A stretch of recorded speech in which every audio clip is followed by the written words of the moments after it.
Welcome to Financial Hub. In this video, I'm going to guide you on how to check transaction history on Trust Wallet. It is a very simple step. For that, firstly, make sure you have the application on your device and you're logged into your account. Now, at this home page of Trust Wallet account, at the bottom right, you can see the option Discover. Tap over there. Now here at the top, you can see in search bar, simply search Pancake Swap. At the first, you can see the option, simply tap over there. Now you will be led to this kind of interface. Before doing it, make sure you are connected to your Trust Wallet account. At the top right, you can see the option Connect. Simply tap over there.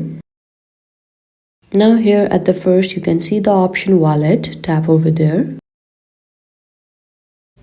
Now here you can see the option Wallet or Transaction. You can simply tap on the transaction option, and here you can see all the transactions that you have done.